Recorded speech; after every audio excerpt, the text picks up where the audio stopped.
Kapolri Jenderal Polisi Badrodin Haiti menyebut ke-9 terduga teroris yang ditangkap di sejumlah daerah di Pulau Jawa merupakan mantan anggota Jemaah Islamiyah dan diduga memiliki kaitan dengan gerakan ISIS.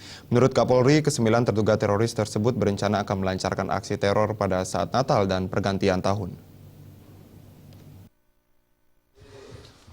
Ditemui usai menggelar konferensi pers di kantor Kementerian Polhukam Jakarta, Kapolri Jenderal Polisi Badrodin Haiti mengatakan dari hasil penangkapan para teroris berinisial R, YS, AR, ZA, MKH, TB, IN, ZA, dan AK. Ditemukan berbagai barang bukti seperti cairan kimia, berbagai alat rakitan pemicu ledakan, alat komunikasi, hingga buku panduan berjihad.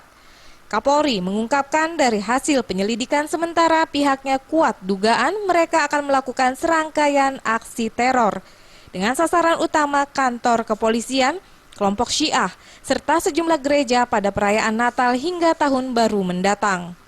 Diketahui pula kawanan teroris yang tertangkap tersebut ialah mantan anggota Jamaah Islamiyah yang kini telah bergabung kepada ISIS. Berdasarkan informasi intelijen yang diterima kepolisian, ada 3 wilayah yang menjadi sasaran teror yakni Jakarta, Jawa Tengah, dan Jawa Timur. Namun begitu, informasi tersebut akan kembali ditindaklanjuti guna mengungkap jaringan terorisme ini hingga tuntas. Dari tanggal 18, 19, 20 kita lakukan penangkapan terhadap 9 orang teroris yang kita duga akan melakukan aksi-aksi tertentu, dan kita lakukan penggeledahan. Memang ditemukan bahan-bahan peledak yang tentu harus dirakit dari dahulu.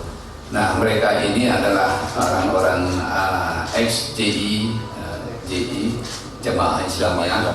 Kemudian juga ada kaitannya dengan ISIS, sehingga ini sedang kita proses. Kita punya waktu 1 minggu untuk menentukan apakah mereka ini nanti akan kita proses lebih lanjut atau kita lepaskan.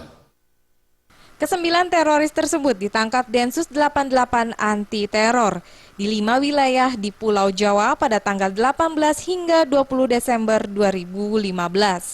5 wilayah itu yakni Cilacap, Tasikmalaya, Sukoharjo, Mojokerto, dan Gresik. Dari Jakarta, Muhammad Ibrahim dan Ketut Sumadiase.